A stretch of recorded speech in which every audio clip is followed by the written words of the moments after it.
Rajesh law centre में आप लोगों का स्वागत है। आज हम लोग चर्चा करेंगे कि क्या कोई दलित महिला यानी अनुसूचित जाति अनुसूचित जनजाति की महिला यदि किसी उच्च जाति के पुरुष से अपने में शादी कर ले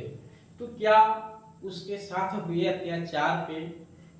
SC/ST एक्ट लगाया जा सकता है कि नहीं लगाया सकता है। यानी फिर से समझिए मैटर क्या है कि कोई भी अनुसूचित जाति या अनुसूचित जनजाति की महिला जिसको दलित महिला कहते हैं, यदि वो अपने से उच्च जाति में, ठीक है, जिसको कि समाज में माना गया है, चाहे वो OBC से और चाहे सामान्य वर्ग के किसी भी पुरुष से, चाहे वो जो है मिश्रा जी हूँ, श्रीवास्तव जी हूँ, पांडे जी हूँ, कोई बाबू साहब हूँ, कोई श्रीवास्तव जी हूँ, कोई भी हो, अगर वो महिला वहाँ किसी ऐसे लड़के से शादी कर लेती है और फिर शादी के बाद वो विदा होके घर जाती है तो वहां पे अगर उसके साथ अत्याचार हो रहा है,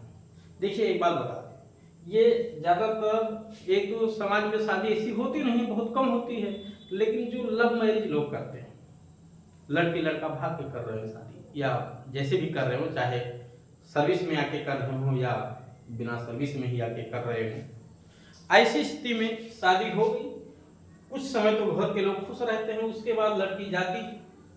तो उसको कोई बात विवाद हुआ या घर वालों की सहमति के बिना लड़के ने शादी की, घर लेकर के गया तो वहां मारपीट शुरू हो गया या जाति सूचक उसको गाली दिया जाने लगा।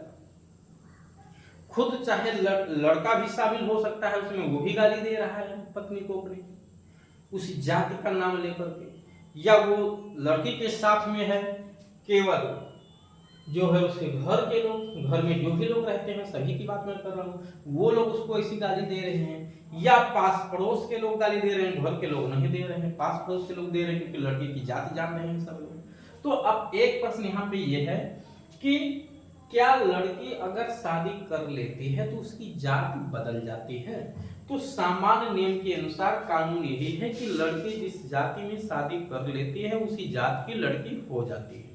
ठीक, अगर कोई OBC की लड़की किसी सामान्य वर्ग के लड़के से शादी कर ली तो फिर वो सामान्य वर्ग की हो जाती है, सामान्य वर्ग की लड़की OBC में शादी कर ली तो OBC जाति की हो जाती है, या SC वर्ग में आ गई तो SC वर्ग में आ जाती है, मतलब उसका कास्ट सर्टिफिकेट जो बनेगा वो उसी वर्ग का बनेगा। यहाँ पे अब एक समस्या है कि अब अगर दलित महिला है, उसने OBC से अगर शादी कर ली है, सामान्य वर्ग से कर ली, तो क्या कंडीशन है उसकी दशा में। एक बात मैं आपको बता दूं कि किसी भी व्यक्ति को कोई भी लीगल इंफॉर्मेशन लेना है, कोई भी जानकारी लेना है, चाहे वो SC/ST एक्ट को लेकर के हो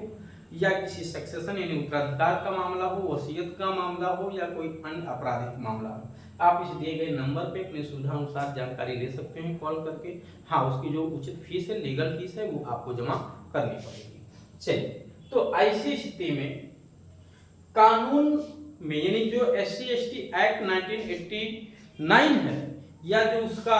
रूल है उसमें कहीं भी ये प्रावधान नहीं किया गया, ये स्पष्ट नहीं किया गया। ठीक, अब बात आई हाई कोर्ट और सुप्रीम कोर्ट। ये हाई कोर्ट लिखा है, सुप्रीम कोर्ट लिखा, इस हाई कोर्ट और सुप्रीम कोर्ट की इस पे अपनी क्या राय है। तो एक बात मैं आपको बता दूं कि SC/ST जो भी महिला अगर उसने उच्च जाति में शादी कर ली तो जो उसको अब वो चीज कही जा रही है वो दलित है या जो भी, मतलब अब मैं उस शब्द का नाम नहीं लेना चाहता हूँ, शब्द नहीं बोलना चाहता हूँ, कि जिस तरह से उसको जाति सूचक गालियां दी जा रही हैं, क्या वो सामान्य वर्ग की महिला हो गई, यानी सामान्य वर्ग में शादी कर ली या OBC में शादी कर ली, तो उस नाते अब उसको वो फीलिंग नहीं आएगी, उस तरह से उसे गाली दी जाएगी तो उसको वो फीलिंग नहीं आएगी, वो अपने को अपमानित महसूस नहीं करेगी।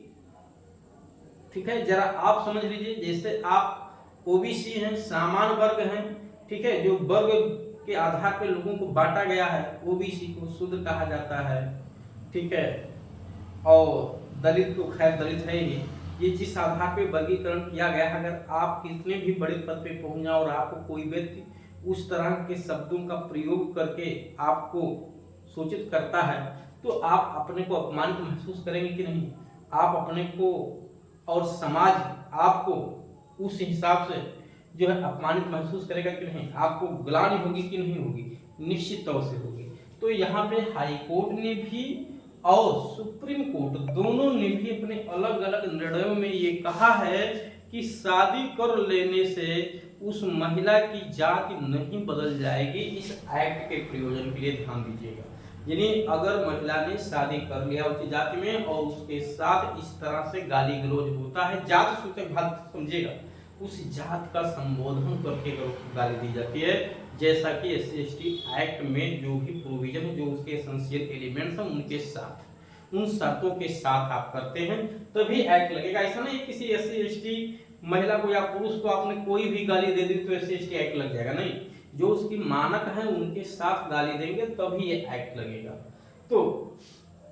उम्मीद है कि ये बात आप लोगों को निश्चित तौर से समझ में आ गई होगी कि यदि दलित महिला उच्च जाति में शादी कर ले तो भी SC/ST एक्ट जो व्यक्ति उसको उस जाति सूचक शब्दों का प्रयोग करते हुए गाली देता है, अपमानित करता है, मारपीट करता है, चाहे पति हो या घर के लोग हों, उन पे इस एक्ट के तहत मुकदमा चलाया जा सकेगा। कोई डाउट नहीं है इस पे। सुप्रीम कोर्ट ने और हाई कोर्ट ने स्पष्ट तौर से क्लियर कर दिया है, ध्यान दीजिएगा। हाँ, लेकिन इसका ये मतलब नहीं कि आप SC/ST हो जाति के थे और आप उच्च जाति में कर लिए तो वहां लोगों को केवल परेशान करने के लिए, तबाह करने के लिए इस एक्ट का दुरुपयोग करें। नहीं, दुरुपयोग नहीं कर सकते हैं। जो उसके मानक हैं वो पूरे होने चाहिए, ध्यान दीजिएगा।